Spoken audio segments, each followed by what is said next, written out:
তাহলে heart failure নির্ণয় করার জন্য যে সহজ পদ্ধতি কি? একটা হচ্ছে আমাদের ক্লিনিক্যাল মেথড, আমরা রুগীকে পরীক্ষা করে পর্যবেক্ষণ করে আমরা একটা সিদ্ধান্তে পৌঁছাই যে ওনার সম্ভবত হার্ট ফেলিওর আছে। আমরা যদি রুগীর দিকে তাকাই আমরা দেখব যে তার শ্বাসের গতি বেড়ে গেছে, শ্বাসকষ্ট হচ্ছে। আমরা যদি তার অক্সিজেন দেখি, অনেক ক্ষেত্রে খুব সিভিয়ার পর্যায়ে যদি চলে যায়, যেটা অক্সিমিটার আমরা কোভিডের সময় আঙ্গুলের সামনে রেখে আমরা পরীক্ষা করি, তাহলে দেখব যে অনেক ক্ষেত্রে অক্সিজেন এখন তো অক্সিমেট্রি সবার চেম্বারে বা রাউন্ডেও আমরা এটা নিয়ে আমার মনে হয় অক্সিমেট্রি না দেখলে কোনো রোগী হ্যাপি হয় বলে মনে হয়। এটা করোনা আমাদেরকে শিখিয়েছে একটা সুন্দর একটা জিনিস, এটা করোনার পরে ইন্ট্রোডাকশন হয়েছে সবার ভিতরে। তারপরে অক্সিজেন দেখবো যে হয়তো কমে গেছে, 95 থেকেও কমে যাচ্ছে 93, 90। পালস দেখবো আমরা, পালসে দেখবো যে পালসে হার্টের গতি বেড়ে যায়। ব্লাড প্রেশার অনেক ক্ষেত্রে খুব বেশি থাকতে পারে যদি হাইপার টেনশন কারণ হয়ে থাকে, অথবা অনেক ক্ষেত্রে ব্লাড প্রেশার কমে যায় যদি তার হার্ট অ্যাটাক অথবা হার্টের মাংসপেশির দুর্বলতা থাকে, সেক্ষেত্রে ব্লাড প্রেশার কমেও যেতে পারে। আমরা যদি নেকের দিকে তাকাই আমরা দেখবো যে ওখানে কিছু ভেইন লাফাচ্ছে, আমরা বলি রেজ জেবিপি লাফাচ্ছে। আমরা যদি পেট পরীক্ষা করি, পেটের মধ্যে এটাকে বলি আমরা হেপাটোমেগালি, মানে লিভারটা বড় হয়ে যাবে এবং একটু ব্যথা করবে, টাচ করলে লিভারে ব্যথা করবে, পায়ে পেটে পানিও আসতে পারে। আর শেষে হচ্ছে আমরা পাটা একটু দেখি যে চাপ দিয়ে ওখানে ফুলে গেছে কিনা। যদি পিটসন প্রেশার, মানে আমরা চাপ দিলে জায়গাটা ডেবে যায় আবার এটা স্বাভাবিক হয়ে যায়, তাহলে আমরা বলি যে পায়েও পানি আসছে। তো আমরা একই সাথে লাংস পরীক্ষা করি, লাংসে দেখি যে আমরা বিশেষ একটা সাইন বলি বাইলেটারাল বেজাল ক্রিপিটেশন, লাংসে পানি আসে। তাহলে এটা দিয়ে আমরা মোটামুটি বুঝি যে হ্যাঁ সে হার্ট ফেলিওরে আক্রান্ত। তখন আমরা ব্লাড প্রেশারটা দেখি, যদি দেখি যে ব্লাড প্রেশার অনেক বেশি, একটা কারণ হাইপার টেনশন। হার্টে যে আমরা পরীক্ষা করি, দেখি যে আমরা হার্টটা বড় হয়ে গেল কিনা, অ্যাপেক্স শিফটেড হয়ে গেল কিনা, তখন লাইকলি তার হার্টের ভিতরে ভালভের প্রবলেম অথবা হার্টের নিজস্ব মাংসপেশির সমস্যা হতে পারে। আমরা স্টেতো লাগে, আমরা কিছু এক্সট্রা সাউন্ড শোনার চেষ্টা করি। ওখানে অনেক সময় মারমার শুনি, আমরা বলি যে মারমার মানে কিছু অ্যাডেড সাউন্ড। মারমার হওয়া মানে হয় ভালভের সমস্যা অথবা মাংসপেশির রোগের সমস্যা। তো এগুলো দেখে আমরা একই সাথে বুঝতে পারি যে উনি হার্ট ফেলিওরে আক্রান্ত, এবং হার্ট ফেলিওরের প্রবল কারণ সম্পর্কে আমরা একটা ধারণা নিই এবং পরবর্তীতে আমরা পরীক্ষায়। তার মানে সিমটম আর এক্সামিনেশন ইজ ভেরি ইম্পর্টেন্ট। তারপরে আমাদের এটাকে ভিত্তি করে আমরা ফার্দার ইনভেস্টিগেশন দেব। সো ইনভেস্টিগেশনের মধ্যে সোজা ইনভেস্টিগেশন কী কী, মানে সাধারণ ইনভেস্টিগেশন কী কী? সাধারণ বলতে আমরা প্রথমে ইসিজিটা করে, ইসিজি হচ্ছে এন্ট্রি। ইসিজিতে অনেক ধরনের চেঞ্জ আসতে পারে। আচ্ছা, ইসিজির আগে কি আমরা সিবিসি করতে পারি, হিমোগ্লোবিন দেখতে পারি আমরা? ভালো কথা বলছেন, এটা ইভেন পেরিফেরিতেও এটা অ্যাভেলেবল। সিবিসিতে আমরা কিছু ইন্ডিকেটর পাই, যেমন একটা পেশেন্টের ইনফেকশন হলে হার্ট ফেলিওর প্রিসিপিটেট করে আমরা বলি, ওখানে কাউন্ট অনেক বেড়ে যেতে পারে। 2, অ্যানিমিয়া যদি থাকে, রক্ত কমে যাওয়া, স্বল্পতা, সেক্ষেত্রে হিমোগ্লোবিনের পরিমাণ কমে গেলে হার্ট ফেলিওর হতে পারে। সেজন্য হার্ট ফেলিওরের একটা সিমটম বেড়ে যেতে পারে। এই জন্য ওই পোর্শনটা আমাদের খুবই দরকার। সিবিসি ইজ ভেরি ইম্পর্টেন্ট, তাই না? For assessment.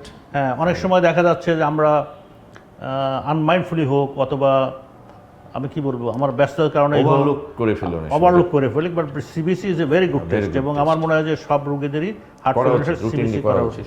এছাড়া সেরাম ক্রিয়েটিনিন তো একটা ইম্পর্টেন্ট, নাকি? সেরাম ক্রিয়েটিনিন দেখে আমরা কিডনি, কারণ হলে আমি যখন ওটা চিকিৎসা দিব আমার কিডনি ফাংশনটা, কারণ বেশিরভাগ ক্ষেত্রেই যেমন তুমি দেখবা যে তোমার চেম্বারেও আসছে অনেক রোগী, সব পরীক্ষা করা আছে কিন্তু ব্লাড ক্রিয়েটিনিন করা নাই। কাজে ক্রিয়েটিনিন তো একটা বেসিক টেস্ট ফর আমি কি ট্রিটমেন্ট দিব, কি ড্রাগ সিলেক্ট করব, এবং ফলো আপে ক্রিয়েটিনিনটা কেমন বাড়ছে কমছে এটাও আমাকে খেয়াল রাখতে হবে। কাজে ক্রিয়েটিনিন একটা ফান্ডামেন্টাল টেস্ট। এছাড়াও লিপিড পড়লে করতে পারে কেউ যদি চাই করতে পারে। ইলেকট্রোলাইটটা আমরা সোডিয়াম পটাশিয়াম দেখি না, আমার ওষুধ দেওয়ার ব্যাপারে সোডিয়াম পটাশিয়াম কমে যেতে পারে, এবং বিশেষ করে ব্লাড গ্লুকোজটাও দেখতে হবে। হ্যাঁ, ব্লাড সুগার দেখতে হবে। এগুলো কারণগুলো বা সাথে রিস্ক আছে কিনা, ট্রিটমেন্টের জন্য হেল্প করবে, তো ফিউচার আমাদের হলো কি প্রোগ্রেশন অফ দ্য ডিজিজের জন্য আমাদের হেল্প করবে, অ্যাসেসমেন্টের জন্য ভবিষ্যতে হেল্প করবে।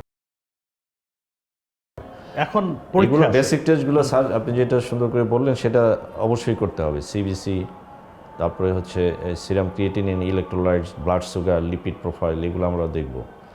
কারণ নির্ণয়ের জন্য তখন আমরা হচ্ছে অন্য পরীক্ষা, যেমন একটা চেস্ট এক্সরে, একটা পেরিফেরিতে একটা ইমিউন পর্যায়ে একটা এক্সরে অনেক হেল্প করতে পারে আমাদের ডায়াগনোসিস। হার্টটা বড় দেখা যাবে, হার্টের মধ্যে পানি আসছে, এই ধরনের কিছু ইন্ডিকেটর আমরা দেখতে পাবো, সেটা আমাদের অবশ্যই হেল্প করবে। ইসিজি, হার্টের চেম্বার এনলার্জমেন্টের কোনো ফিচার আছে কিনা, RA, LA, লেফট ভেন্ট্রিকল, তাহলে আমরা বুঝতে পারি যে প্রবাবলি এই রোগটা তার থাকতে পারে। তারপরে আমরা আরও ভালো করে দেখার জন্য ইকোকার্ডিওগ্রাফি করব। এটা সব জায়গায় অ্যাভেলেবল না হলেও এখন মোটামুটিভাবে প্রত্যেকটা জেলা শহরে অ্যাভেলেবল হয়ে গেছে, মেশিনও আছে, এক্সপার্টও আছে। কাজেই সেখানে যে আমরা বুঝতে পারবো যে এটা হার্টের মাংসপেশির দুর্বলতা, না হার্টের ভালভ বাতজনিত হৃদরোগ, না হার্টের হাইপারটেনশন থেকে হার্ট বড় হয়ে ওখান থেকে হার্ট ফেলিওর হচ্ছে, না ইস্কিমিয়া বা হার্ট অ্যাটাকের পরবর্তী এক ধরনের জটিলতা হচ্ছে হার্ট ফেলিওর, হার্টের ব্লকেজের এক ধরনের জটিলতা হচ্ছে হার্ট ফেলিওর। তো এগুলো আমরা অ্যাসেস করে একটা ডায়াগনোসিস করতে পারি, এবং ডায়াগনোসিসের উপর নির্ভর করে ডেফিনেটলি চিকিৎসা পার্থক্য হবে কম বেশি।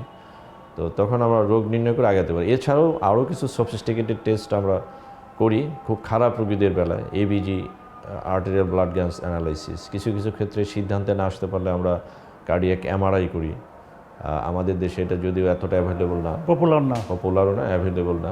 এমআরআই সাধারণত বেশিরভাগ অ্যাপ্লিকেবল অ্যামাইলোইডোসিস জন্য সেকেন্ডারি হার্ট ফেলিওর কোনো কারণ আছে কিনা, মাংসপেশির রোগগুলো আমরা বুঝতে পারি, মাংসের রোগগুলো আমরা বুঝতে পারি। মাংসপেশির রোগগুলো so MRI is good test, but MRI আমার বললে অনেকে কনফিউজড হয়ে যাবে, দেখা যাচ্ছে যে সবাই এমআরআই লিখছে। না, এমআরআই দেওয়ার দরকার নাই। এমআরআই রেয়ারলি দরকার হবে, যদি কোনো কিছু খুঁজে না পাওয়া যায় তখন MRI is the job of the expert at the end of the কাজে আমরা reserve selected cases, very selected cases reserve করে রাখতে হবে। এখানে সিটি স্ক্যানের একটা হালকা রোল আছে। কনজেনিটাল হার্ট ডিজিজ যদি আমরা ডিটেক্ট করি, হতে পারে ডাউট হতে সিটি ক্যালসিয়াম স্কোরিং করতে পারি, সেটা তো আলাদা কথা, এগুলোও করতে পারি। বাট আমার মনে হয় যে এইগুলো টেস্ট করার আগে আমাদের ইসিজি, একটা ইকো, একটা এক্সরে আর দ্যাটস এনাফ। আর রক্তের যে পরীক্ষাগুলো এগুলো আমাদের বেসিক টেস্ট আমরা করলে, কারণ আমাদের দেশের সীমাবদ্ধতা আছে, ফাইন্যান্স সীমাবদ্ধতা আছে, আবার এক গাদা যদি ইনভেস্টিগেশন যে রোগীর বাড়েন, দরকারও নেই, চিকিৎসার জন্য প্রাথমিক পর্যায়ে কোনো দরকার আছে বলে মনে করি না আমরা। Exactly sir. ঠিক আছে, আচ্ছা।